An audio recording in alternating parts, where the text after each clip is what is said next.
Hey y'all, and welcome back to my channel. As you can see, we had some empty shelves at the grocery store a couple weeks ago because of the snowstorm. We got there looking for some meat and just some fruits and vegetables so that we could have some basic meals at the house, and all of the frozen vegetables were gone. All of the convenience meals were gone. The only convenience meals I could find that we usually have were some of the beef and broccoli P.F. Chang's packets, and so I went ahead and grabbed 3 of those because we had 6 people in our house throughout this whole snowstorm and I needed to be able to feed everybody. There was also hardly any meat and any produce, and luckily I went to Walmart and was able to find a few pounds of ground beef and 2 Cornish hens. And so we just worked with what we had. I also found 2 packages of brats at Kroger. And here are some of our breakfasts that we had. I was able to find some of the seed bread, the healthier bread at the store, but most of the other breads were gone. And then we had some eggs that we were able to find at the beginning of the storm. So breakfasts were pretty easy. This here was some salsa chicken that we made in the Instant Pot. And then after that, we had some burgers with the hamburger meat that I was able to find at Walmart. And I just went ahead and boiled a couple sweet potatoes that I had left over from before the snowstorm. Thank goodness they were able to last a long time. So this package of ground beef was one of the packages I was able to find that was 2 1/4 pounds. And so I got 2 of those packages, and then I also got a 1-pound package of ground beef. There was no pork left at the store. There was hardly any chicken other than the 2 Cornish hens that I got. So we were mostly working with ground beef. Now, I wasn't too worried about it at this time because I had some ground beef left over in the freezer, and so we were able to thaw some of that out too for some other meals. But my goodness, we were kind of tired of beef by the end of this. But because some people were having a lot of trouble even finding meat in general, I was just thankful for what we were able to find. This night we decided to go ahead and grill some burgers. We were able to find some artisan hamburger buns, and so the rest of the family ate cheeseburgers on buns, and then I just went ahead and made a salad with a burger patty on top of mine, and then had one of those sweet potatoes on the side. I've been trying to cut out a little more wheat out of my diet just to see if that'll help me with some of my health goals. And so that is one of the ways that I've been doing that. So a lot of times whenever I make myself a salad, I just take a bed of spring mix. I put my grilled patty on it. I usually don't put any cheese. And then I add whatever vegetables like onions. I use the Primal Kitchen sugar-free ketchup, and then as much mustard as I want. You guys know mustard is my absolute favorite condiment. I love it on everything, and thank goodness it has hardly any calories in it. So I just use as much of that as I want. I had some Huey's steak and burger seasoning that I put on these burgers, and it was absolutely delicious. So the next time you're grilling burgers, I highly recommend this seasoning. That's all I put on them, and my husband just stuck them on the grill. Now, we weren't really thinking about the fact that it was about 10 degrees outside when we were trying to fire up the grill. So we were trying to get it to heat up, and it took forever. My husband was just standing out there in the cold waiting for it to get hot, and he was like, "It's so cold outside. The grill just will not heat up." So we were just kind of laughing about that. But by the time we got them out there, the temperature was lower than he usually had it, but we actually thought that the burgers turned out better than usual. So this might be the new way that we start grilling, is just at a lower temperature. And I have to say, they were delicious. One major thing that I really enjoyed about this meal is that it did not mess up my kitchen. Everything was so convenient. All I had to do was roll out the patties. I put my sweet potatoes on the stove. And then we threw some French fries into the oven, and we ate almost all of this up this night. Between 4 adults and 2 kids, we went through a lot of these. I think we had enough left to have lunch the next day, and by that point, it was gone. We did not have many leftovers that lasted very long. I usually, if I'm cooking just for my family, I'm usually able to get 2 dinners and then maybe a couple lunches out of a meal, especially if I double batch it or if I do 2 pounds of beef, like for burgers.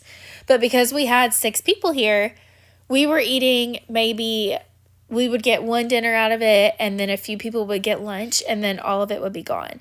So I was constantly racking my brain. What do I have in my freezers? What do I have in my pantry? And this was definitely a moment where I was happy that I'm usually pretty prepared. And there's my little salad. So the next day, I still had more hamburger meat left. So I got out another one of those 2 1/4 pound packs of hamburger meat and decided to make hamburger steaks.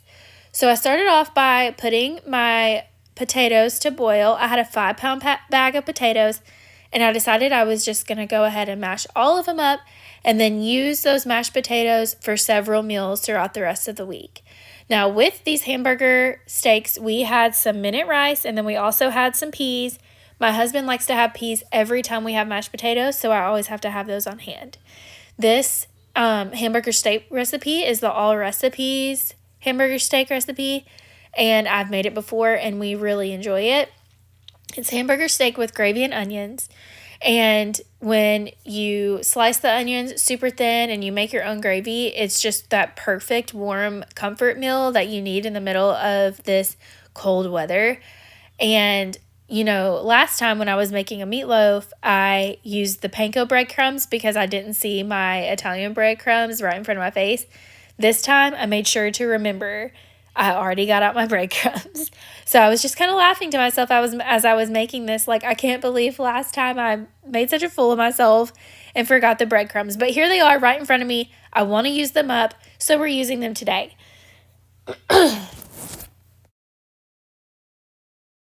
Now, I also want to apologize about my voice. I feel like ever since we were sick over Christmas break, I just cannot get this cough to go away. So I keep having to clear my throat. The congestion is real over here. Every morning I wake up and I just don't feel very good. It's been really hard to be motivated to get up early, go to the gym, work out, because, you know, when your chest just feels congested, like breathing hard is just really uncomfortable. So I've been working out more in the afternoons, and it's kind of thrown off my schedule and affected my productivity. But I am very thankful that all of that ice and snow is finally gone. I was so tired of having to rely on my husband to take me to the gym or take me to the grocery store because I felt like I just couldn't get stuff done very efficiently. But now that the weather is warmer, I'm so happy to be able to drive. It makes you so thankful for things that you take for granted every single day, like just being able to drive your car and to have that little bit of independence, or being able to find all of the ingredients that you want at the grocery store. But it was really funny the things that we were able to find versus what we weren't able to find. Like all the apples and all of the bananas and stuff were sold out, but they had avocados. So I made sure to buy some avocados, and I had those with my breakfasts. I also tried to use up some of our like protein powders and protein bars because those are just good shelf-stable protein to have on hand. And not only do I keep those around just for convenience, but I just like to have them around because they have an okay shelf life. And if there ever is something going on where we don't have access to meat at the store, at least we can have that bit of protein at home just in case. Now, pretty soon I want to do a video where I restock my freezer because we are almost in February. And I'm sorry, here we go again. We're almost in February, and at least where we are, there's still a lot of stormy weather to come in February and March and even into April. And so I like to have my freezers stocked. Not only does this make it convenient for me to just pull out a freezer meal at night when I don't have a lot of time to cook, but it also acts as a sort of insurance for our family. So say we have a week that we just want to cut back on the food budget, or the store shelves are empty and we can't get all of the things that we need. It's good to have those extras already on hand so that you don't have to freak out when it snows and you can't get to the store. And there are ways to do that on a budget. The best way to do it is to stock up on whatever meat is on sale and go ahead and fill your freezer and use those meats whenever you're making your meal plan. That way, you're always using meat that is on sale and you're always getting the best bang for your buck.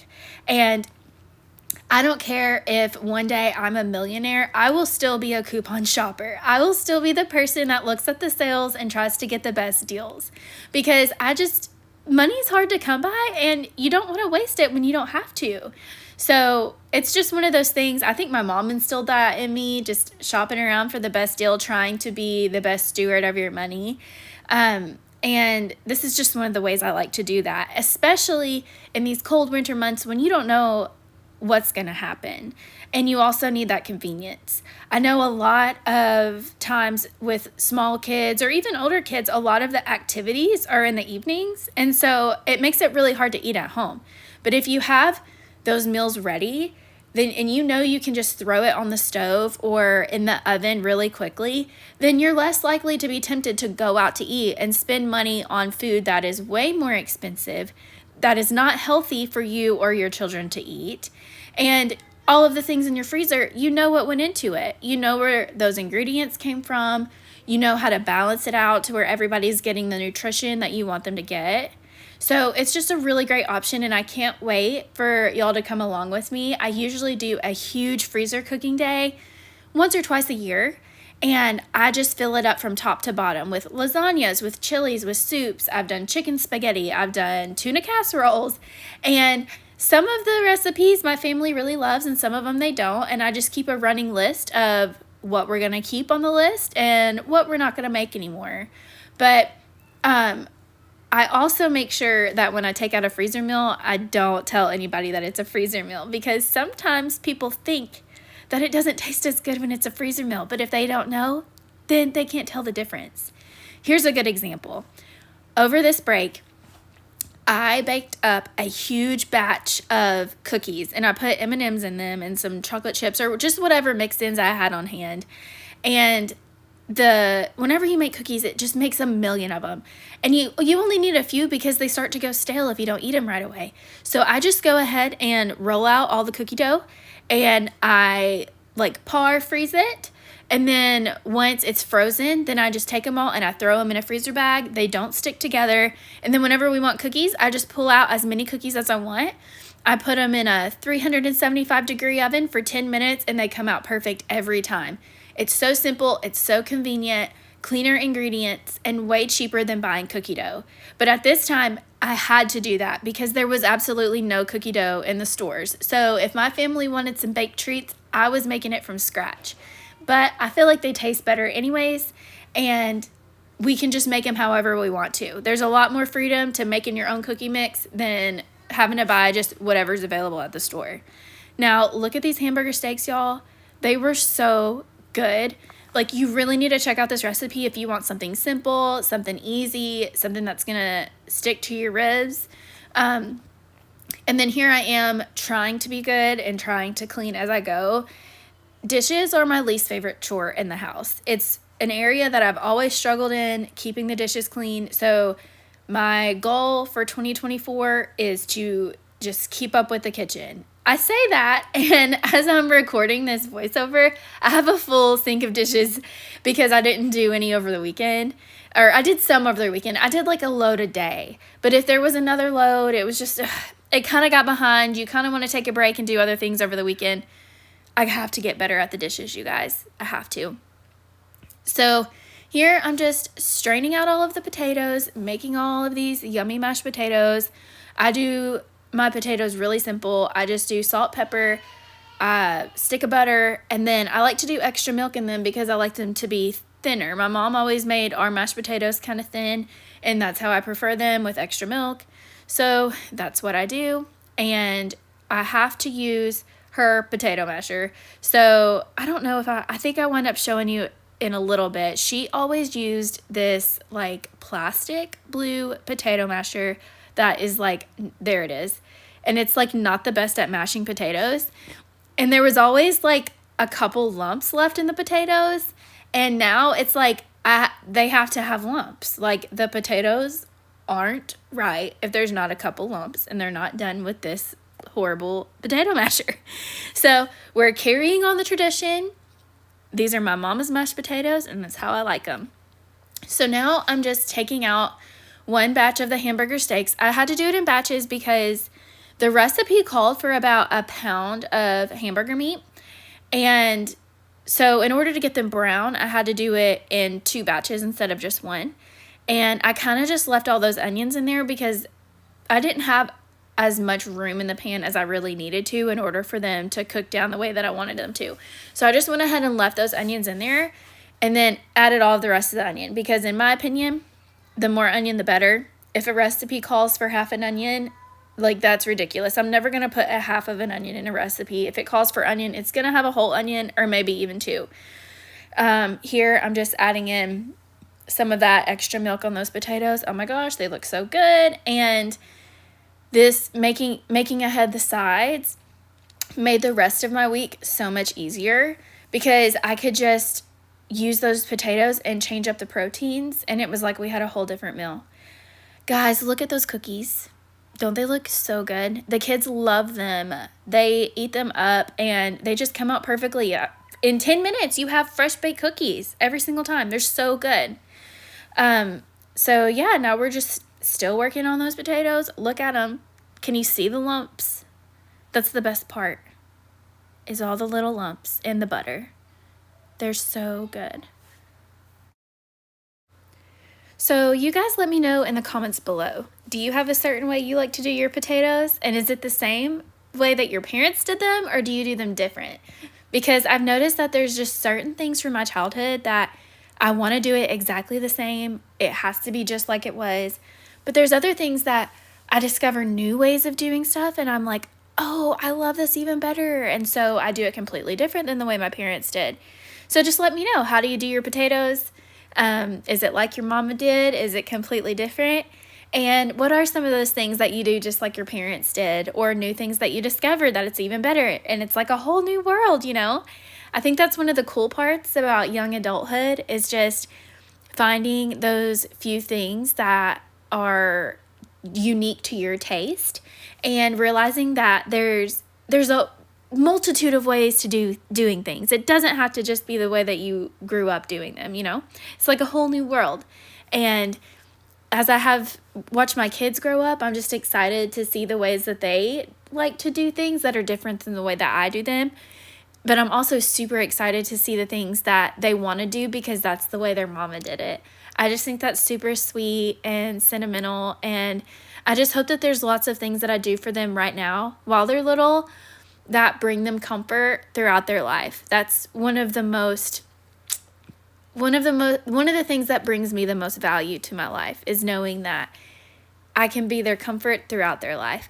I know that my parents are that way for me, and even losing my mama at a young age, there are certain things that she did that still bring me comfort to this day. Even though I can't call her up on the phone or whatever, I just still feel like she's with me whenever I do those things that are the way that she did it and the way that she taught me. And as I do things for my kids, just because I love them so much, it gives me more of an insight of how she felt when she did certain things for me. And I feel like I understand her so much more now that I'm a mom. So if you know me, you know I'm a super sentimental person. I can be sentimental about a rock. Like it can be absolutely anything. And I'm a very emotional person. And so if you hear me babbling on again about something that means a lot to me, like, you can roll your eyes and just laugh at me. I don't care. Or, you can cry along with me. The people that cry easy, you're my people because I cry all the time. But anyways, here I just added some flour to those onions, and they look so good. I just let it cook out the flour taste a little bit. And then I added in some broth. Now, I didn't have any actual beef broth. I had that beef concentrate. So I just took a few cups of water and then added the concentrate to it. And then that was my broth. And then I added some salt and pepper to taste and brought it up to a boil. And as it boiled, it just thickened up and made an awesome gravy. And I'm telling you, it was delicious. Like, we ate on this until it was all gone. I did not have to freeze any of this meal. Like, it was so good. And so here it's back up to a boil. And so I'm starting to put the hamburger steaks back into that yummy gravy so that they can finish cooking in it. I just put the lid over it and let it simmer for another 15 minutes. And then after that, it was ready to eat. And we had zero complaints about this dinner. So at this point, the dinner had about 15 minutes until it was ready. And I just want to know, am I the only one who has to call everybody to the dinner table at this point in cooking? I feel like it always takes so long to round everybody up. So if I wait until I'm making their plates, it's all cold by the time they get there. So here, I was probably calling everybody in there at this point. But this is what it looked like, the finished product after it got done simmering. And then this is what it was plated up. I hope you could see that. That was like super fast. But anyway, so I had all those extra sides. One of the only meat products I was able to find at the store was brats. And luckily my family loves brats. And so I went ahead and grabbed 2 packages of it. And this night I went ahead and just made up the brats. We had those leftover mashed potatoes. And I think I just threw a can of vegetables on the stove, and everybody had that with mustard, and they were super happy. And then also my family really enjoys brats with their Alfredo. So my husband is not a huge fan of chicken, so we usually do brats with our Alfredo. So I wound up later on just making a homemade Alfredo sauce. And I think I recorded that, so that might be in my next video. But if you need a quick and easy dinner, you just sear the brats on all the sides. I know mine got a little dark, but hey, it was still so good. And then you just add a little bit of water and let them simmer. I let them simmer for 30 minutes just to make sure that they're cooked all the way through. And then there's my leftover sides, and we just threw those on the plate, and it was so delicious. So I just want to thank you guys so much for hanging out with me and seeing what we cooked during these cold winter days. If you like this video, I would appreciate it if you would go ahead and give it a thumbs up, and go ahead and subscribe so you don't miss out on any more videos. I love y'all, and I can't wait to see you in the next one. Bye, guys.